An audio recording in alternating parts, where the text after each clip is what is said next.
Fitch's Fixed Interest podcast delivers the analyst insights and updates you need to stay ahead in a rapidly evolving market.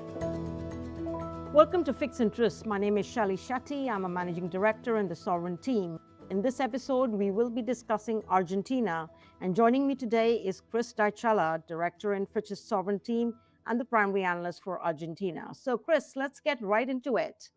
Clearly, the big question that everyone appears to be talking about these days is if Argentina is finally turning the corner, as this year we've seen it get sovereign upgrades and its external bond spreads have also narrowed, although they have been volatile. So give us some color on the main accomplishments of the Milei administration that led Fitch to upgrade Argentina's rating to B- earlier in the year.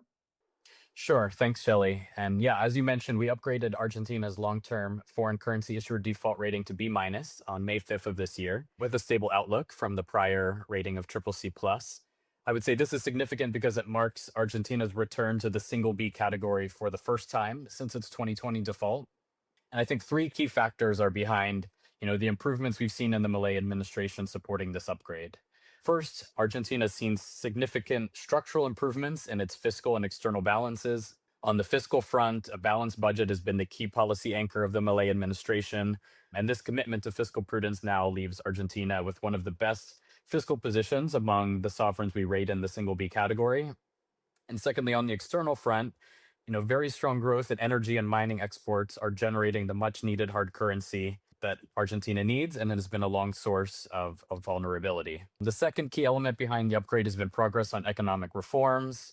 We saw the Milei administration emerge from last year's October midterms with a much stronger congressional base of support for the reform agenda, leading to important legislative victories on a comprehensive labor reform and reform to the glaciers law. And finally, the third key element behind the recent upgrade has been this post-election policy shift where the government has really sought to prioritize reserve accumulation. The central bank outlined at the beginning of the year a minimum target of at least $10 billion in dollar purchases for 2026.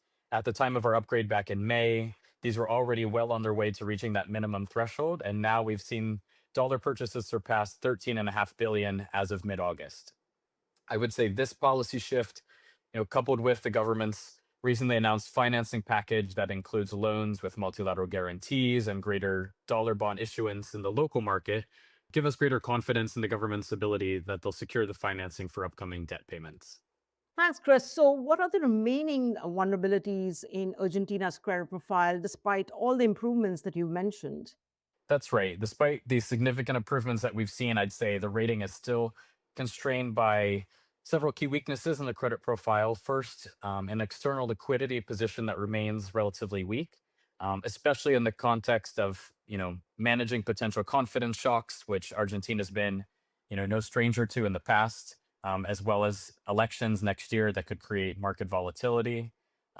Dollar purchases have been significant thus far, but reserve accumulation has not followed at the same pace given the government's offsetting debt service. While we've seen gross reserves are improving, as well as net international reserves, these are still quite low when you account for short-term foreign currency liabilities. I'd say the second key weakness or vulnerability in the credit profile has been on the macro front. Inflation remains high. Although it's fallen from more than 200% in 2024, it's still stuck at around 2% per month, keeping it one of the highest in the world.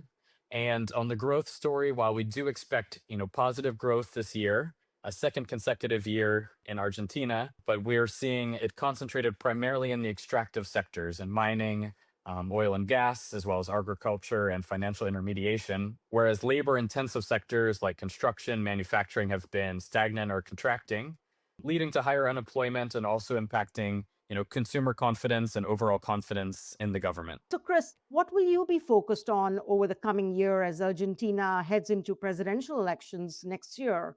As you know, election years are generally associated with a lot of financial volatility. So the key question is, will this time be different? That's right. Going into next year, I think we'll be focused on three particular areas. I think, first of all, the ongoing pace of dollar purchases.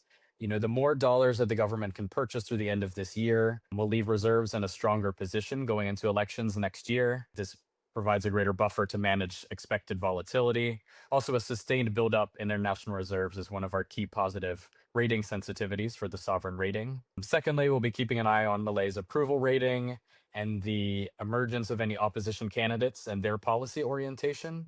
And finally, we'll be watching, how the macro story is evolving.